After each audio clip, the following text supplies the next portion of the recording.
What's up guys, and welcome back to another episode of the Realistic Summer Career Mode. This is episode number 78. We start today's episode off on the back of winning the title with the first leg of the Champions League semi-final against our former team, the team that got to the final last year and in the process knocked us out in the quarter-final. The league leaders in the Premier League, the 5-star Manchester City. And it's an amazing team. Obviously, we left them a couple of years ago and we brought in a couple of players ourselves.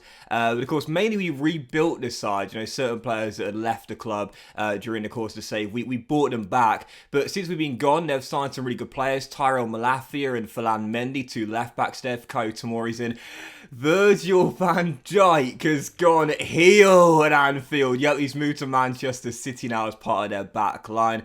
Calvin Phillips is now 86 rated, really good, but Rodri is still there, as is Bernardo Silva. As well as we know, KDB is now at AC Milan. Jack Grealish now 87 overall. Phil Foden, look at his stats here, man. 94 rated now with 99 agility. This guy could turn out of a paper bag. Erling Haaland is there at 94 rated as well. What a red hot start he's had in the Premier League this year, as we all expected he would. It's a fantastic side. And oh yeah, they've got the former Real Madrid winger, Rodrigo, as well. To put it plainly, I'd probably say right now, this is the best team in world football in the save. Where's the weak spot? There isn't one. Simple as that. So, yeah, I would definitely say this was going to be the biggest episode of the save. First time reaching the Final Four of the Champions League. Last year knocked out one round before in the quarter-final by this very team, Manchester City, looking for revenge here.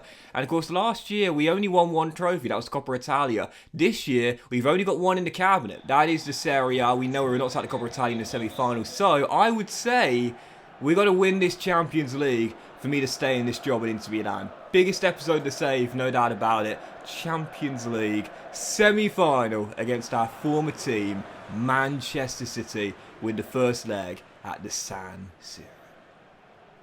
So, let's get underway then. So, heading into the game, I was really nervous. And, you know, the biggest of games, sometimes they get off to quite, not tedious starts, if you will, but very testy, very cagey, very nervy starts. And this one was no exception. The first chance fell on the counter 15 minutes in. Federico Chiesa getting around Max Aarons down the left-hand side, whips one in, and Scamacca with the scissor kick beats Edison, and we take the lead quarter of an hour in. You know, I'll be honest here, the first 10 minutes was terrible. Really, really poor. I was constantly misplacing passes. Man City doing the exact same as well. I was thinking, okay, alright, it's going to take a while for this game to get going. But then Gianluca Scamacca, the Italian, with a scissor kick that a fellow Italian with the name Paolo would be proud of. Yep, the Di Canio-esque scissor kick from the top scorer in the Champions League.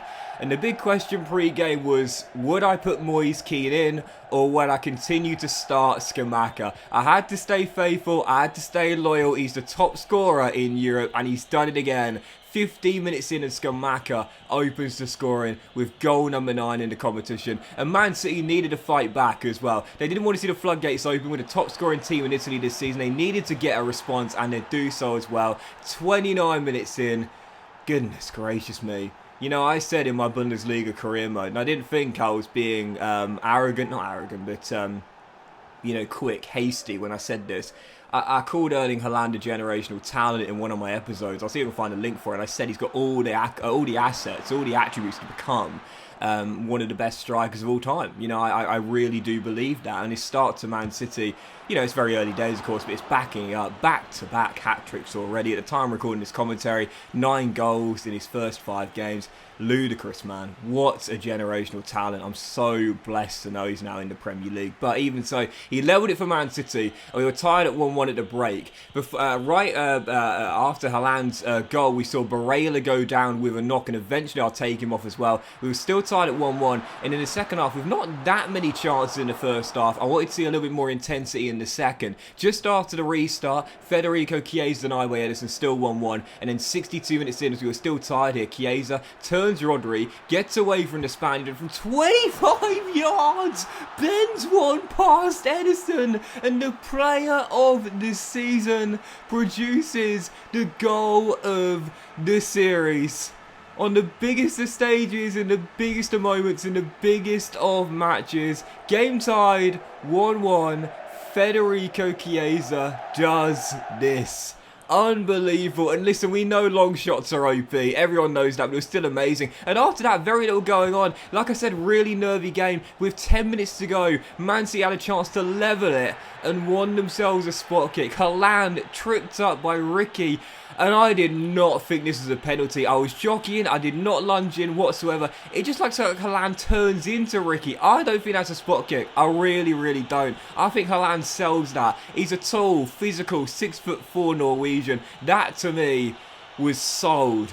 Penalty, Manchester City. And Andre Onana guesses correctly. Ball don't lie and prevents Haaland from bagging his brace and keeps it at 2-1. How good has this guy been this season, man? Unbelievable. Big save, and after that Haaland was taken off as well. It was still 2-1. Man City desperate for that leveller. Still down by a goal from the corner. We get it away and come on the break. Nunez through to Chiesa, who scored our second. Holds it up. Kefren Turam through to Skamaka. Gets behind Max Aarons. Caught up by the former Crystal Palace right back. Holds it up. Whips it through to Chiesa. What a finale at the San Siro. Inter 3, Manchester City 1, and in the game of the series, it was the game of the series. What a game. This was absolutely brilliant, man. I loved it. And Chiesa bags his brace, does what Haaland couldn't do, and puts the dagger in to Manchester City. But it's only half-time in the tie. Yep, 3-1 the final score. And what late drama, man. Penalty, which in my opinion, I did not think was a penalty. I really didn't. It looked like Haaland just turned in to Ricky, who was just standing there. To me, never a spot kick. Okay, you could say there was contact and he didn't win the ball. Yes, that is true. But if you look at the height of Haaland compared to Ricky, the strength, the body type, I mean, that was nowhere near enough contact for Haaland to hit the deck. Absolutely not. It just turned into my holding minutes. Thankfully, Barela's injury was just a 5-day knock. But man, oh man, I tell you what, man, like seriously, I was so nervous heading into the game, especially because the first leg, as we know, could often set the tone, but we got dominated in possession, but you know, 2 of our 3 goals came on the counter, and it was just a brilliant, brilliant game, so fun. Man City didn't threaten that much, to be fair. They got the goal in the first half, yes, and won that very debatable penalty, but really, I felt I defended quite well in that game, but oh man, Andre Onana. I mean, seriously, you know, Chiesa's been my player of the season this year, and he backed it up with a brace there in that game as well. But Onana with that penalty save. You know how bad I am at penalties, because you saw that penalty shootout loss to AC Milan. I'm tragic. But Andre Onana is so good, man. And I made a huge decision in the summer to replace Unai Simon with Andre Onana. Haven't used Andre Onana in this year's FIFA, but I tell you what, he's one of my favourite goalkeepers this year. He's been unbelievable. So, yeah, big win. But like I said, it's only half-time. Real Madrid beat Wolfsburg in their first leg semi by the same scoreline. So us and the Galacticos have an advantage heading back to the second leg, but I'm going back to the Etihad. We know what that place is like, so yeah, no doubt about it. This tie is not over yet. Still, for the second of 3 games today, the first of the final 4 in the Serie A, 4 games remaining. As we know, title now in the bag, and we can't set the record, or I should say equal the record of points in a division. Obviously, Juventus have that of 102. We lost to Roma in our last Serie A game, so we can't now equal that record. So the final 4 games, there's nothing to play for. So taking on Sampdoria, you would have seen my lineup. Only Andre Onana started this game. Only my goalkeeper started because, well, I mean, you saw it in the first half. Bianchi, who he signed from Brighton, went down in the first half an hour with a serious injury. This is why I didn't play any of my starters. It's a meaningless game. Yes, Chiesa still has a chance to equal Immobile's 36 goals in a Serie A season record, but I'm not taking any risks. I said to Federico, you saw how important you were in midweek. Mate, I know you'd love to equal that record. He's on 27 goals now, for those curious, but I'm not taking a chance. If he was on 32 or 33, maybe, but he's got 9 goals to make up in 4 games. Definitely doable. I said to Federico, mate, you're not even on the bench. I need you for Wednesday night at the Etihad Stadium. So Yeah, we drew the game 1-1 with our backup side there. It was Satriano who scored our leveller. So 1-1 draw, but it doesn't really matter. The only reason I started Onana is because he had a chance heading into that game to set a new clean sheet record in the Serie A. Buffon with Juve holds it with 21. No surprises there. Andre Onana, though, can now only equal it. He's currently got 18. He gets 3 in the final 3. He'll equal it. Now, unfortunately, he can't set it after 1-1 draw. So, this was it. Second leg, Champions League semi-final, and I return back to my former ground, Manchester City at the Etihad Stadium. We trail 3-1 after the first leg, concede no more than 1, and we're going through. But this is Manchester City, and you can't make those sort of mistakes inside the first 5 minutes. Goodness gracious, despite holding the 2-goal lead, I was saying to the boys in the dressing room, it's 0-0. It's 0-0, lads. 0-0 heading into this game, and that's how we need to approach the tie as well. Shocking mistake, and who bails me out? Who do you think? Andre Onana. And then 18 minutes in, goodness gracious me. You know, maybe not in real life, but in FIFA, I'd rather have Onana than Ederson. Oh, Ederson, Ederson, how have you been beaten from there? 18 minutes in, I just thought test him. I haven't tested him yet in the game. Get a shot on target and see what happens. That's what you're taught often in junior football. Get an early shot on goal, test the goalkeeper, see how he feels. Well, in this game, Ederson clearly was a bag of nerves. Shocking howler from Ederson. Mendes should never have found the back of the net from that angle, but he did. Inter go a goal up, but the lead did not last long, just like in the first leg, because this guy got the leveller, just like at the San Siro. Yep, Erling Haaland bends one past Onana and makes it 1-1, but Andre, despite conceding, was still having a superb first half. He made a couple of incredible saves, and we were really weathering the storm right before the break. We were leading by 2 on aggregate, but we knew if Man City got a goal right before half-time to cut the gap to 1, oh my god, then we knew momentum would be with them in the second. Really nervy moment there. Onana coming out for a cross, getting nowhere near it. Very lucky to get away with that one, but from the corner, fisted up in the air. Danger still alive, and then Tomori's header saved by Andre.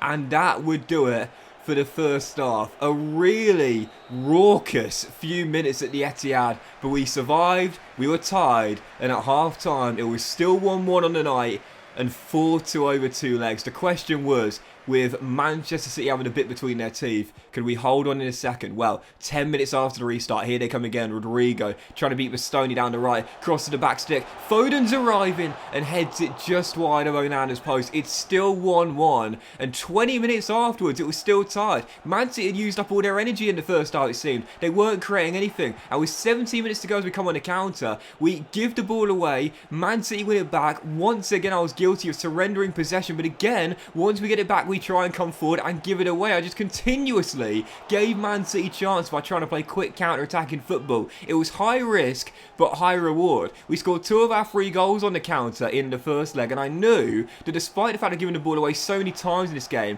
if I kept sticking to this philosophy, I'm sure all we need is one more chance and we'll take it. So I didn't change my philosophy. I kept on playing on the counter, and with 12 minutes to go, Kefren Thuram striding forward, beats Max Aarons, steps inside, and Kefren